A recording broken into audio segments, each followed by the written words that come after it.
This program is rated SPG. It contains scenes with themes, language, violence, sex, horror, or drugs, which may not be suitable for children. Strong parental guidance is advised.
Lalim na.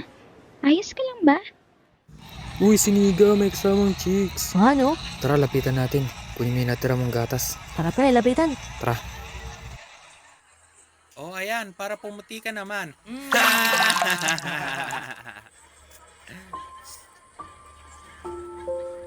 Ito panyo ko, gamitin mo muna. Salamat. Kailangan mo ba ng tulong? Wag na. Sure ka? Gagawin lang ulit nila sa'yo yun kapag hindi pa tayo nagsumbong. Uwi muna ako.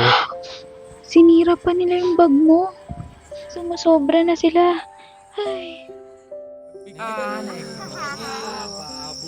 Bawi ka ulit ba?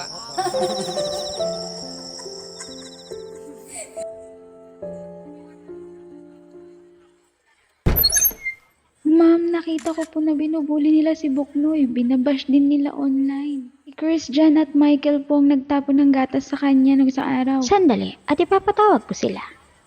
Excuse me. Oo nga, Hmm? no? Sipsip. Parang pinagbubulungan nila ako. Buti pumasok pa siya. Bakit ganun sila? Ang weird. Hala, ano to? Bakit ang dami na nagbabash sa akin online? Ano bang nagawa ako? Bakit ganito yung sinasabi nila? Huy, alam mo ba yung nangyari kay Isay? May nabasa niyo ba yun? Oo, nabasa ko din. Totoo ba yun? Nakita kasi nila na Ang dami nagsumbong na siya kiss, kay Ma'am. Ayun, binash siya online. Sabi naman sila.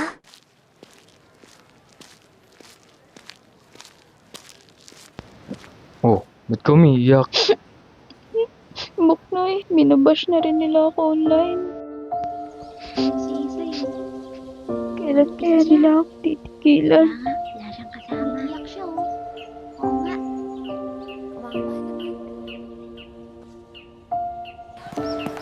Masyado kang mapapel. Etong papel, oh.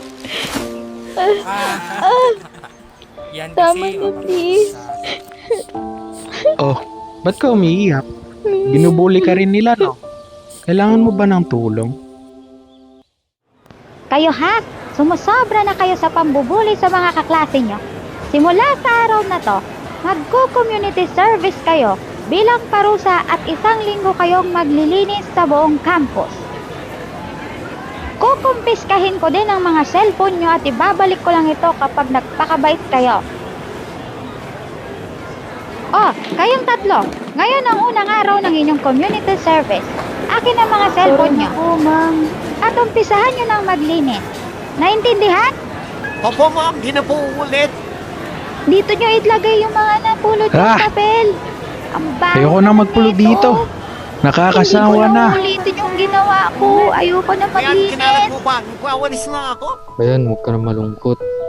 Para saan din sila. Salamat ah. Sinumbong ko na sila. Behind every phone screen is a real person with feelings. A hurtful comment or post online can leave a scar, damage self-esteem, cause fear, loneliness, and sometimes make someone lose hope. Many victims stay silent because they are ashamed or afraid. But we, students, friends, classmates, can make a difference. Let's remember, the internet does not erase our humanity.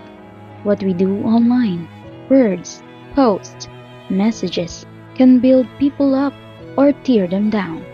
If we want a safer online world, for us, our classmates, our friends, we must choose respect. We must choose kindness. We must stand up together. Stand up. Speak out. Stop cyberbullying.